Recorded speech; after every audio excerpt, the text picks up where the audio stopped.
श्री गणेशाय नमः। श्री गुरु चरण कमलेभ्यो नमः। श्री मातृपितृ चरण कमलेभ्यो नमः।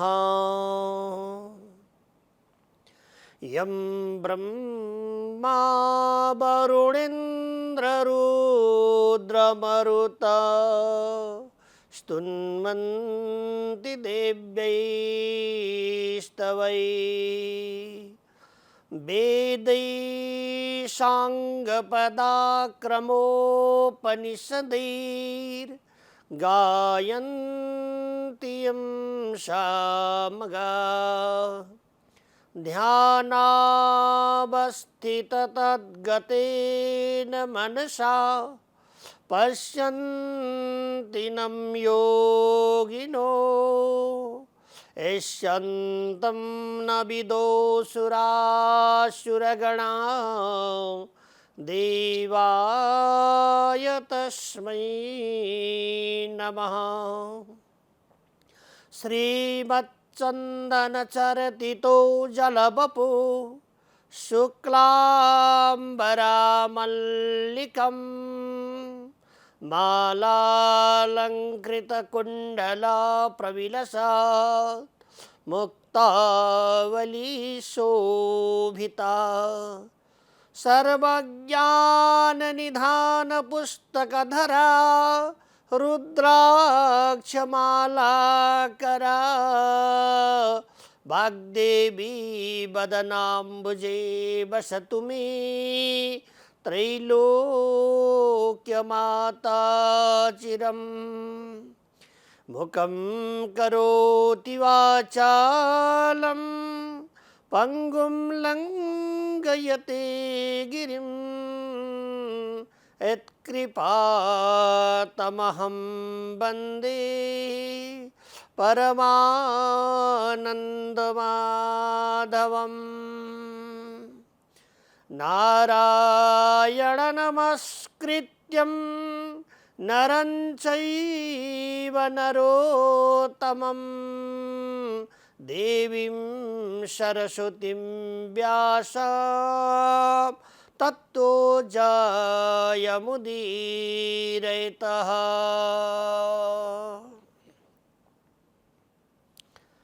श्री सुस्तानी परमेश्वरी का माघ महीनाभरि महास्नान, माधव नारायण को सेवा, भगवती जगदम्बा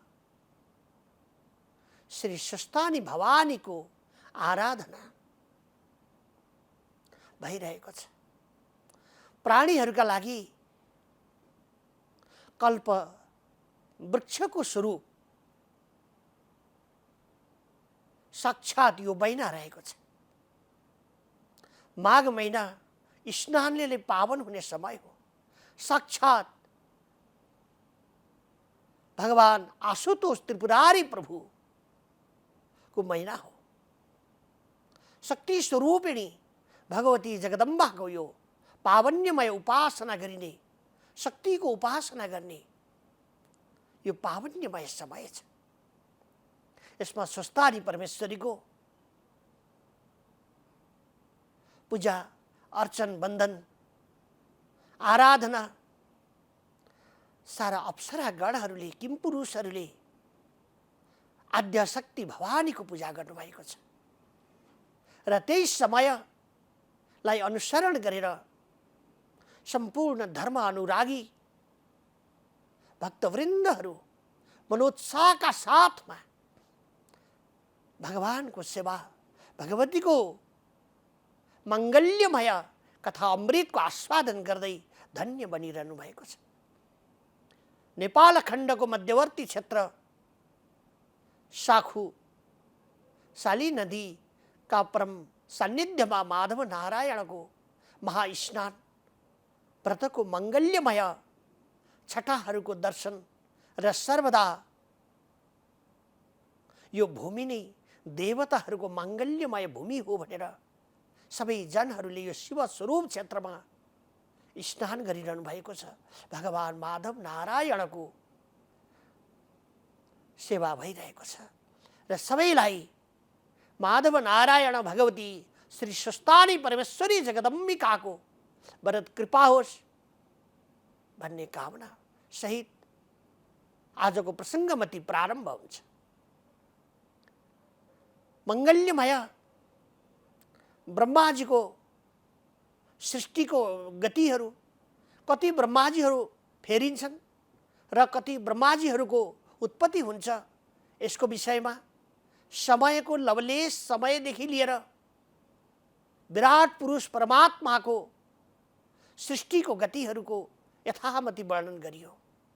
भगवान विष्णु, रुद्र, ब्रह्माजी देवहरूको समयको निर्धारण के कस्तो छ र अन्तिममा एक हृदितो मरुतः त्यो भगवान परब्रह्म एउटै अव्यक्त स्वरूप निराकार निरञ्जन निर्विकार स्वरूप भएर जगत प्रलय हुन्छ भन्ने विषय हामीले श्रवण गरिसकेका छौँ। मङ्गल्यमय त्यो परमात्माका यी सारा त्रिलोक 14 भुवनमा 84 लाख प्रकारका प्राणीहरूको सृष्टि र यी सृष्टिहरूको पालन पोषण र यी सृष्टिमा सारा जनहरूका आराध्य मनुष्य हुन्। मनुष्यहरूमा सतोगुण, रजोगुण र तमोगुणमय द्वारा सृष्टि भएका मानवहरू 3 प्रकारका देखिन्छन्। सतोगुणमय, रजोगुणमय, तमोगुणमय। यी 3 प्रकारका मानवहरू सृष्टि भएका छन्। सतोमय रूपलाई अघिल्लो जन्ममा गोरूप भनेर गाई थिए भनेर मानिएको छ। रजोगुणलाई सिंहको स्वरूप अर्को जन्ममा रजोगुण मूर्ति भएर यी जनहरू मानव भए भनेर बताइएको छ र बाँदर जुनीलाई तमोगुणमय जनहरूको जन्म भनेर बताइएको छ र व्यष्टि र समष्टि रूपमा यो सृष्टिको विस्तार दिव्यमय प्रकारद्वारा भएको कुरा भगवतीका मङ्गल्यमय स्वस्थानी परमेश्वरीका माघ महात्म्यमा उल्लेख गरिएको छ। भगवती जगदम्बालाई बारम्बार वन्दन गर्दै अगस्त्य महामुनिले कुमारजीलाई जिज्ञासा गर्नुभयो, भगवानका दक्ष प्रजापतिहरूको पनि सृष्टि भएको थियो। अति दक्ष भएका प्रभावशाली ती दक्ष प्रजापतिहरू महाशक्ति भएका, पराक्रम भएका, बल भएका, बुद्धि भएका र धन सम्पत्तिले नि युक्त भएका राजा दक्ष प्रजापति ब्रह्माजीका पुत्र को विषयमा मलाई सुन्ने इच्छा लागिरहेको छ। किनभने उहाँले कुनै समयमा भगवान परब्रह्म परमात्माको गतिलाई जान्न सक्नु भएन। परमात्माको गतिलाई बोधन गर्न नसक्नाले उहाँले ठुलो प्रकारको क्षति बिहोर्नु पर्यो। सारा देवहरू भन्दा पनि सर्वोपरि भगवान शिव हुनुहुन्छ।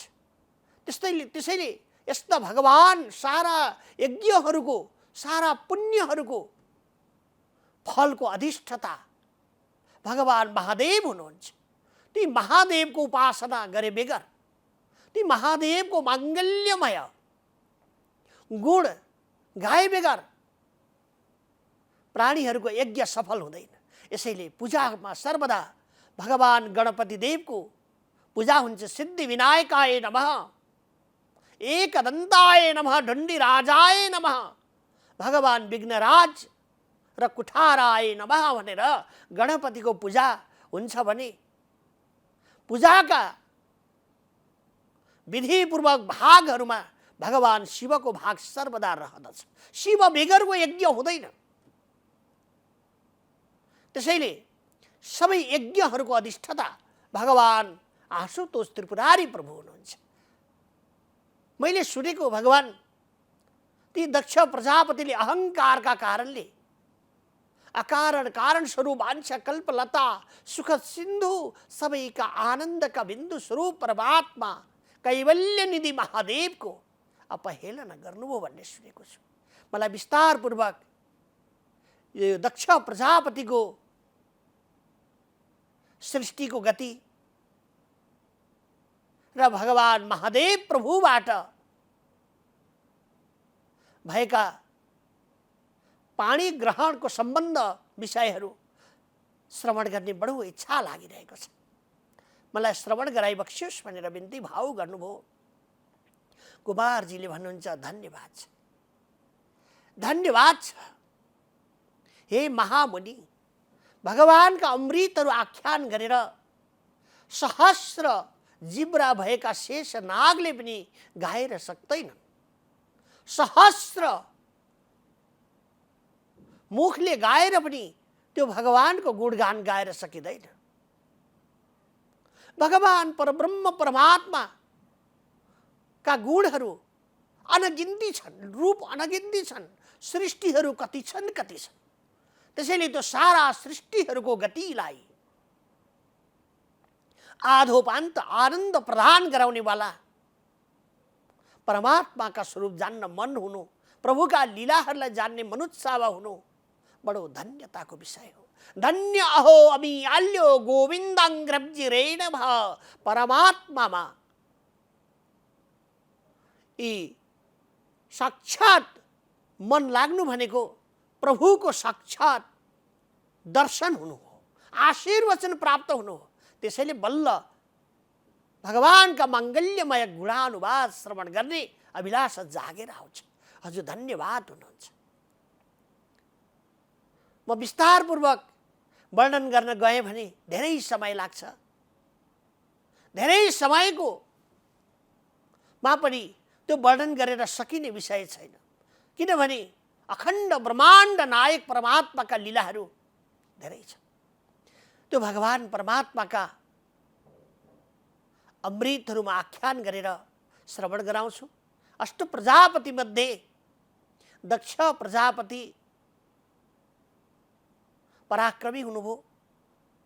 बिरणी नाम गरेकी उहाँकी धर्मपत्नी हुनुहुन्छ, गृहवधू हुनुहुन्छ र उनीहरूबाट सन्तान भएनन्। अखण्ड प्रकारका तपस्याहरू गर्नुभएको छ। ब्रह्माजीका आज्ञाले अनन्तकालसम्म दक्ष प्रजापतिले भगवानको उपासना गर्नुभयो, भगवतीको आराधना गर्नुभयो, शक्तिको आराधना गर्नुभयो।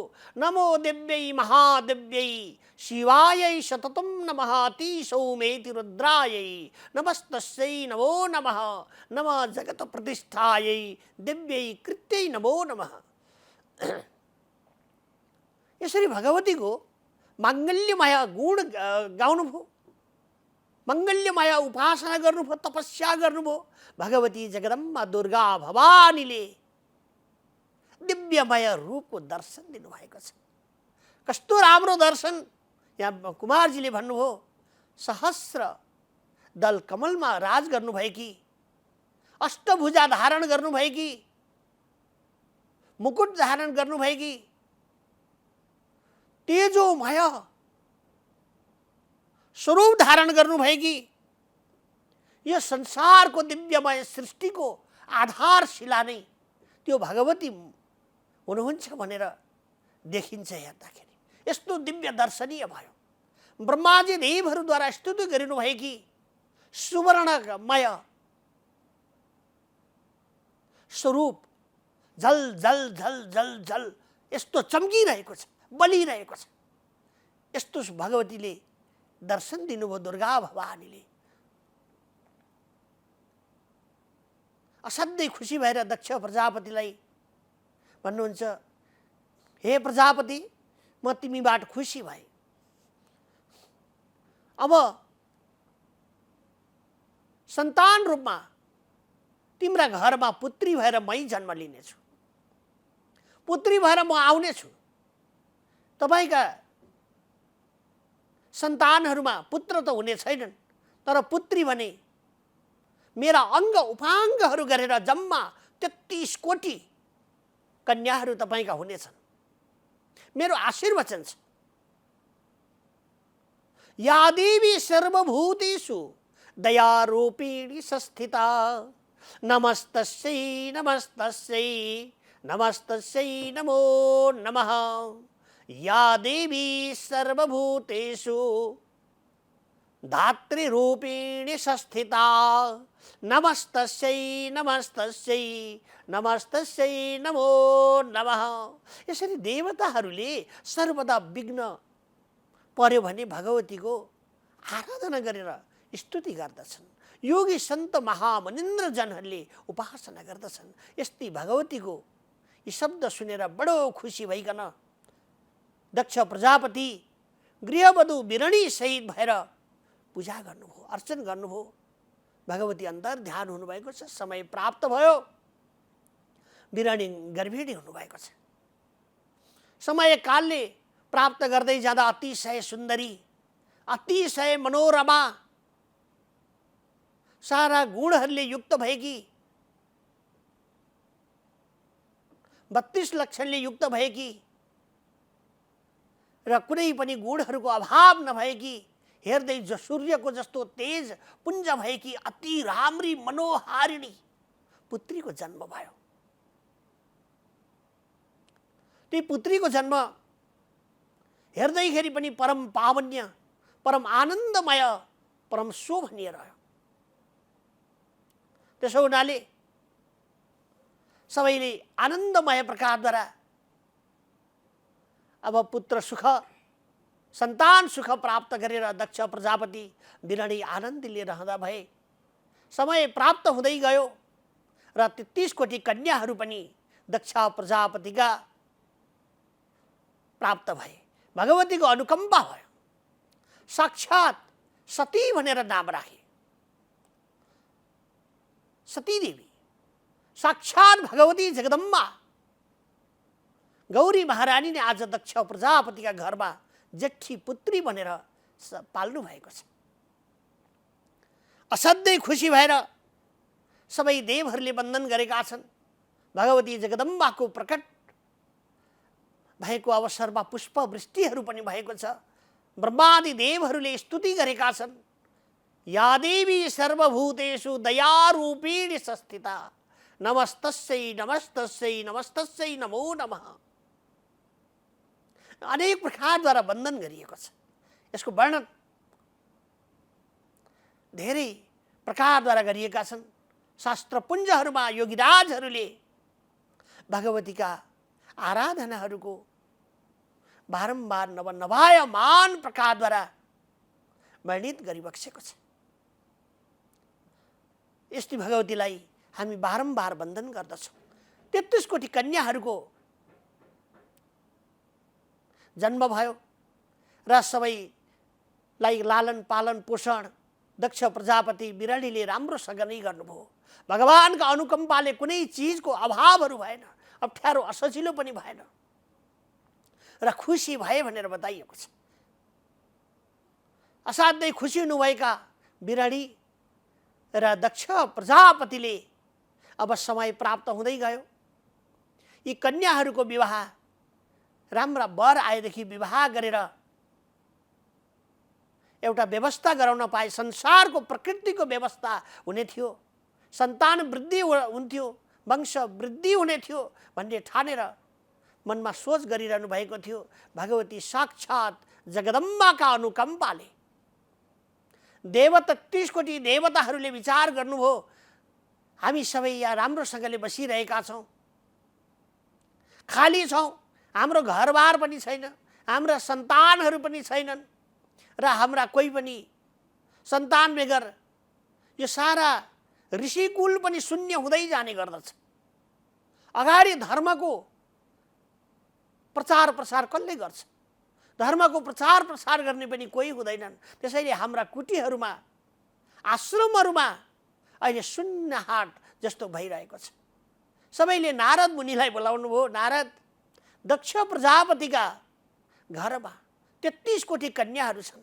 सबै बढेका एकभन्दा एक राम्रा छन्, एकभन्दा एक सुन्दरी छन् र विवाह गर्नका लागि योग्य पनि भएका छन्। जाऊ, तिमी गएर हामी सबैलाई देवताहरूलाई तपाईका कन्याहरू विवाह गर्ने बेला भएको छ, कन्यादान दिनुहोस् भनेर मागेर आउनुहोस्। नारद महामुनि देवताहरूलाई वन्दन गर्दै देवताहरूको मनोसुवालाई लिएर समाचार लिएर दक्ष प्रजापतिका राज्यमा जानुभयो। दक्ष प्रजापतिलाई राम्रोसँगले वन्दन गर्दै उहाँले भन्नुहुन्छ, भगवान, देवताहरूको समाचार लिएर आएको छु। दक्ष प्रजापति बिराडीले नारद महामुनि आज कुनै कामले पाल्नुभयो होला, केही काम परेर पाल्नुभयो होला, जुन कारणले गर्दा यो जगतमा ऋषि मुनि महायोगी जनहरू कसैका घरमा गृहस्थ आश्रमहरूमा त्यसै जाँदैनन्, कुनै कार्य परेर जाने गर्दछन्। उहाँलाई पनि कुनै आवश्यक पर्यो होला, वा शुभ वा अशुभ समाचार लिएर पाल्नुभयो होला। नारद महामुनिलाई स्वागत गर्नुभयो, उच्च आसनमा राख्नुभयो, पाद्य अर्घ्य पञ्चामृत आदिहरूले उहाँको पूजा गर्नुभएको छ, पाउ प्रक्षालन गर्नुभएको छ। यो गृहस्थीको धर्म हो।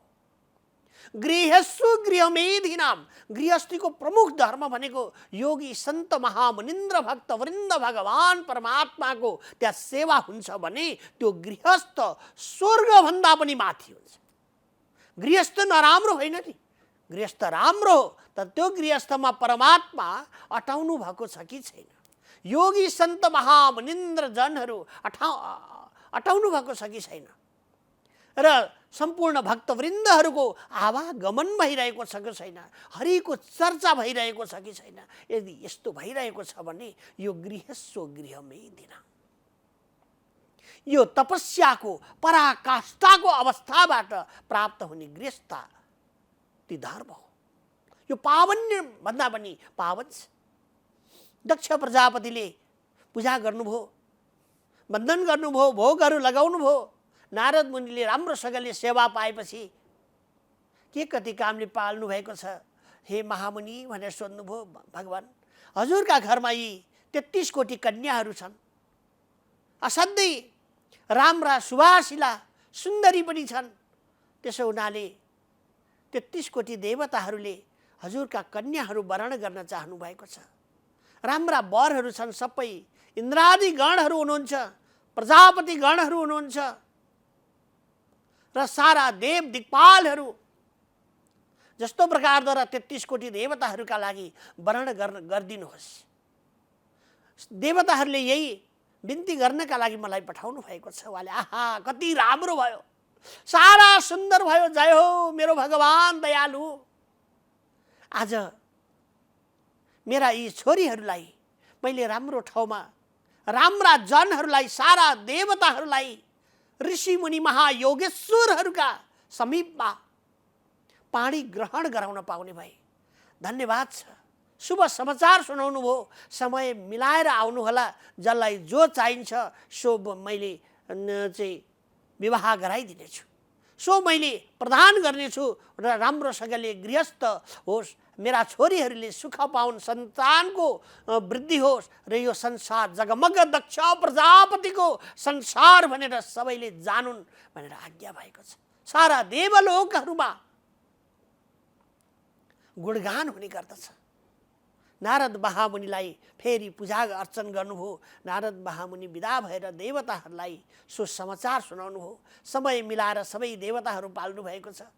दक्ष प्रजापतिले विधिपूर्वक सारा ऋषि मुनि महायोगी जनहरू, देवता, अप्सरा, गन्धर्व, किन्नर्व, विष्णु, ब्रह्मा विष्णु भगवान महेश्वर बाहेक सबैलाई निमन्त्रणा गर्नुभयो। सबै उपस्थित हुनुभएको छ र सबैलाई कन्याहरू प्राप्त भए। खुसी भएर सबै आफ्ना आफ्ना कन्या लिएर आफ्ना आफ्ना लोकहरूमा पाल्नुभयो। असाध्यै आनन्दित हुनुभयो सबै र राम्रा जनहरूलाई आफ्ना सन्तानहरू दिन पाएको भएर, आफ्ना छोरीहरूको घरबार बसाउन पाएको भएर दक्ष प्रजापति पनि असाध्यै खुसी हुनुभयो, बिरानी पनि असाध्यै खुसी भइन्। अब जेठी छोरी भने उनले राखेका छन्, किन भन्दा मेरा कोही सन्तान छैनन्। यी जेठी हामी कसैलाई पनि दिँदैनौँ, किनभने यो मेरो पहिलो सन्तान हो र सर्वदा यो मेरो छोरो बराबरकै भएको हुनाले म घरैमा राख्दछु। यो घर हाम्रा सन्तान पुत्रहरू नभएको हुनाले हाम्रो पालन पोषण संस्कारहरू अन्तिममा कसले गर्छ, हाम्रो हेरचाह कसले गर्न सक्छ, कसैले पनि गर्न सक्दैन। त्यसो हुनाले हामी दिव्यमय प्रकारद्वारा सतीलाई यही राख्दछौँ। यी जेठी छोरीलाई हामी कसैलाई दिँदैनौँ भनेर बताउनु भएको थियो र विचार गर्नुभयो। सबै खुसी भएर गए, ठिकै छ, एकजना राख्नुहुन्छ उहाँहरूले, अरू हामीलाई बाँडौँला, कोही आपत्ति छैन। यसै समयमा सारा आनन्दले सबैका घर घरमा आनन्दको महोत्सव भइरहेको छ। सबै आफ्ना आफ्ना गृहवधूसहित देवताहरू इन्द्रादि गणहरू आनन्दले सुसज्जित भएर हाँस परिहास ठट्टा गरिरहेका छन्। अब भगवान साम्ब सदा शिवदेव प्रभुलाई कैलाशमा जानकार भयो। सबैले दक्ष प्रजापतिका कृपाले आशीर्वाद मिल्नाले 33 कोटी देवतालाई कन्याहरू मिले। विवाह भएर आनन्दले हाँस परिहास गरिरहेका छन्। मेरो भने कैलाश शून्य छ। यो कैलाश शून्य भएको छ। यो कैलाशमा यसो हेर्ने, मेरा वस्त्रहरू मिलाइदिने, विभूतिहरूको व्यवस्था गरिदिने, भाङ धतुरोहरू यसो घोटेर ल खाऊ महादेव भनेर भोग लगाउने मलाई पनि गृहवधूको आवश्यक छ।